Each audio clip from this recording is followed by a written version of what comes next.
French Prime Minister speaking there. Well, for more on the annual Medef conference, we're joined now by St Denny, who is an assistant professor in politics at the University of Copenhagen.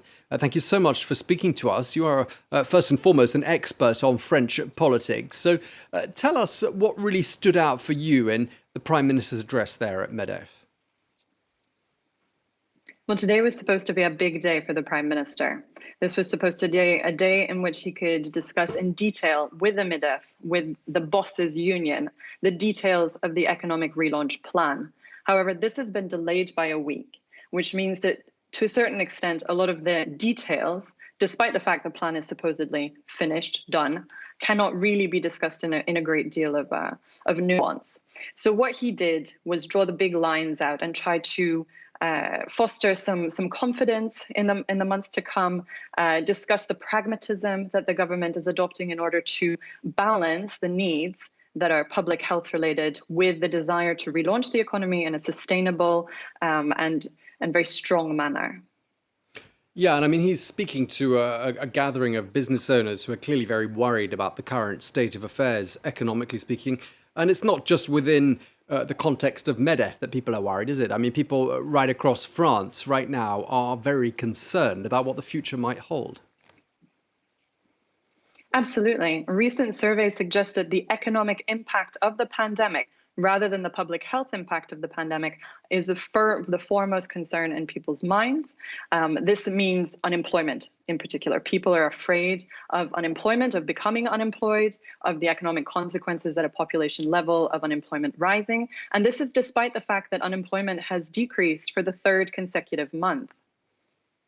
Okay, and I mean, one of the points that the Prime Minister seemed to be making in that clip we were playing just there is that, France has been exemplary, really. The French government has done an awful lot to keep people in their jobs, to maintain household incomes. I mean, does that all ring true as far as you're concerned?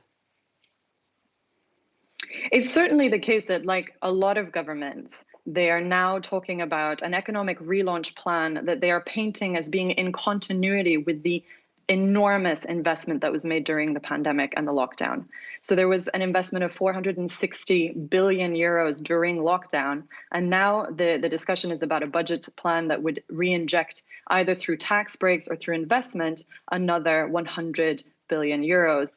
So there was a great deal of investment. It wasn't necessarily in a single manner. It was sometimes through tax cuts. It was also through protecting people's incomes through furlough schemes, through partial reductions in work. And this is the aspect that perhaps is the hardest to sort of coordinate between the government and the heads of enterprise, because effectively small and medium companies, probably large ones too, are very interested in retaining employment flexibility. Because if there is another lockdown, whether it is national or whether it is local and affects local enterprise, they want to be able to hire and fire flexibly in order to maintain a certain amount of solvency. However, the government's main priority is really avoiding mass unemployment and maintaining the trajectory of gradual return to employment, especially for young people.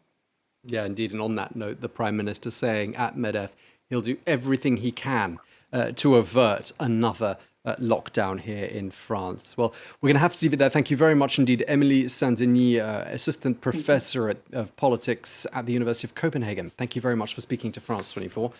And thank you to you for watching. Stay tuned.